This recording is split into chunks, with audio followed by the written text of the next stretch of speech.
E qual é a herança que a escravidão deixa para o Brasil? Quando eu discuto isso com os meus alunos, eu sempre uso um gráfico do IPEA, Instituto de Pesquisa Econômica Aplicada, que é um órgão federal, em que ele fez um gráfico falando sobre a distribuição de renda brasileira nos anos 2005 a 2015. Qual a conclusão tirada desse gráfico? Ou que dados que esse gráfico nos apresenta?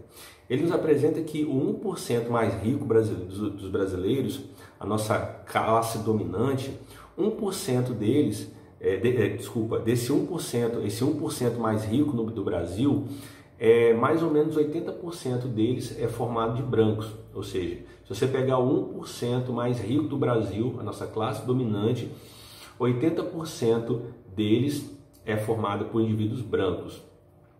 Se você pega os 10% mais pobres do Brasil, a base da nossa pirâmide social, desses 10% mais pobres, mais ou menos 80% deles é formado por pretos e pardos, que é um termo que é usado pelo IBGE. Ou seja, a configuração racial ela se inverte. Ou seja, o que nós concluímos com isso? Pergunto para os meus alunos. Que no Brasil todo branco é rico e todo preto é pobre? Não, não é isso que o gráfico diz. Ele diz aquilo que os dados revelam. Que do 1% mais rico, 80% deles é branco e dos 10% mais pobres, 80% deles é de pretos e pardos. Ou seja, é complicado você olhar para isso e não entender ou não desconfiar, pelo menos, a nossa herança de 300 anos quase de escravidão. Daqueles homens e mulheres que saem do cativeiro, ou pela Lei Áurea, ou por alforria, ou por alguma outra estrutura, e boa parte deles não tem uma segurança material, saem analfabetos, saem sem uma inserção de mercado de trabalho e tendo por 300 anos serem considerados propriedades, ou seja, terem passado por um processo de desumanização, de esvaziamento da sua humanidade.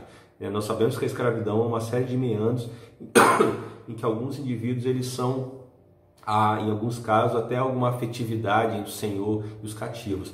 Mas há aí uma estrutura legal que diz que os cativos são propriedade de uma outra pessoa. Eles são bens, são posses de uma outra pessoa. E isso forja a nossa cultura. Nossa cultura ela é forjada nesse olhar em relação aos negros e negras no nosso país. Diante disso, dessa estrutura social que nós herdamos da escravidão,